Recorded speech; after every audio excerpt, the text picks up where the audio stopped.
sera champion à 4 journées de la fin de ce championnat? Bien malin qui nous le dira. Le football fait rêver plus d'un. Les jeunes d'aujourd'hui veulent tous jouer au football. Ils sont prêts à tout mettre en œuvre pour aller à l'extérieur et vivre leurs rêves, mais avec des fortunes diverses. Quitter la Ligue 1 et espérer, c'est le Doc Ivoire aujourd'hui avec Eliane Tapé et Hucher Aliment.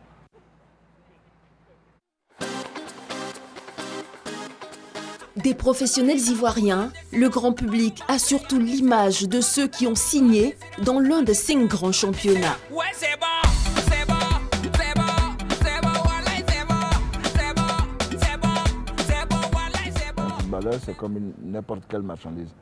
Mais là, on a le désavantage d'avoir une marchandise qui a son mot à dire. Tu vois un joueur que tu penses peut avoir une chance dans un club X. Après, il faut contacter le club pour leur expliquer que tu viens de découvrir un joueur qui peut faire leur affaire. Et donc tu crées un contact de telle sorte que tu leur envoies les informations qu'il faut, soit en image, soit les déplacer. Après, quand ils auront vu et qu'ils pensent que ce que j'ai dit est vrai et que ça fait leur affaire, en ce moment, on rentre en négociation avec le joueur et son club. Grâce à Dieu, aujourd'hui, ça va un peu chez moi. Mais à côté de ce schéma, l'écrasante majorité prend des chemins de traverse. Ils quittent discrètement la Ligue 1 pour des championnats en Afrique ou d'autres petits championnats dans le monde. Je voulais déjà partir en Europe très jeune, jouer là-bas parce que je voyais le championnat ici, je me disais que voilà, beaucoup de gens souffrent ici et tout. Un club à l'intérieur, c'est pas facile que les clubs de première division ici puissent te voir. Donc c'est pourquoi j'ai demandé plusieurs fois, à plusieurs reprises à mon papa de m'amener à Abidjan. On a participé à des tournois de jeunes et c'est comme ça que voilà, j'ai été repéré et puis voilà, je suis parti en Europe très jeune.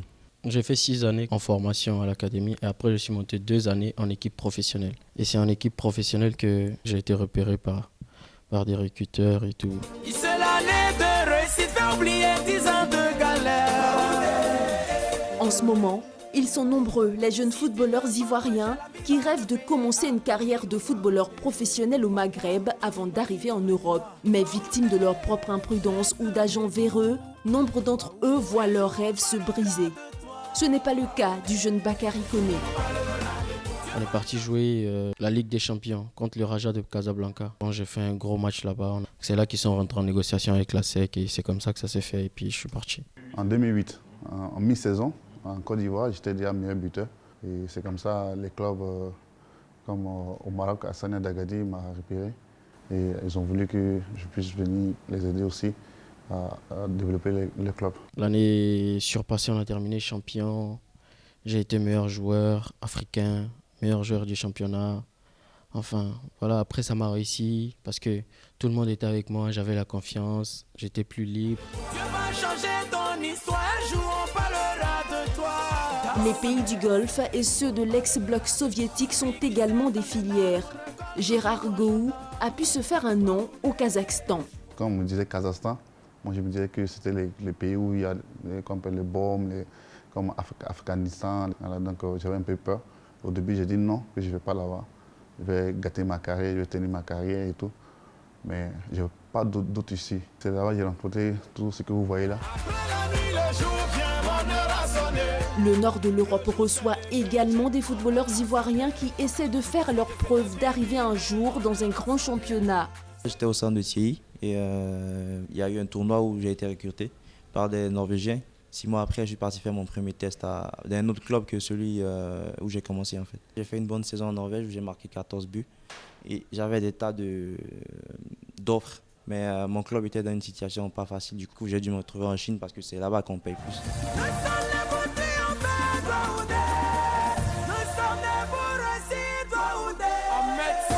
Et à les écouter tous, les choses n'ont pas été simples. Dans les débuts, c'est toujours difficile de s'imposer, de rentrer dans un groupe, de prendre la place de l'autre, surtout quand on est entre guillemets africain noir.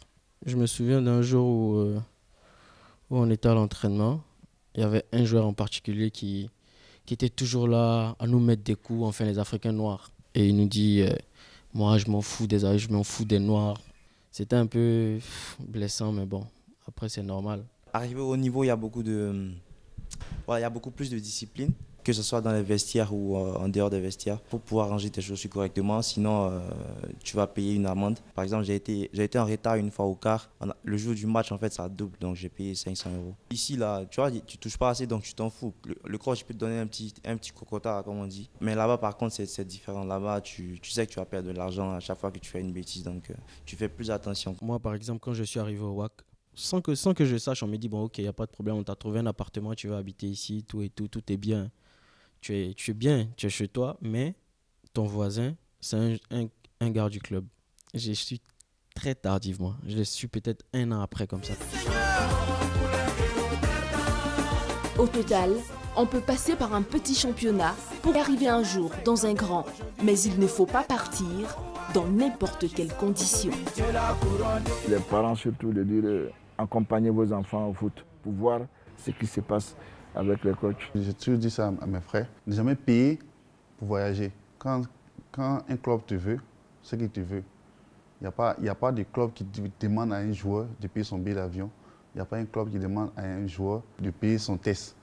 C'est-à-dire que quand il a besoin de toi, il va faire tout possible pour te faire voyager. Nous, quand on était à l'académie, il y a des périodes où on se levait à 5 h ou bien 4 h du matin pour aller courir. Quand on finissait, on se douchait et on partait prendre le petit déjeuner comme les autres, comme s'il n'y avait rien. On faisait ces sacrifices-là parce qu'on voulait arriver à un niveau. C'est tout ça aussi qui a payé jusqu'à aujourd'hui. Et puis, moi, je l'ai toujours dit, même si tu joues à Saint-Fra, voilà quoi, peu importe où tu joues, il y a des gens qui vont toujours venir te chercher de là où tu es, tant que tu bosses. Donc je pense que voilà, il faut toujours bosser. Dynamo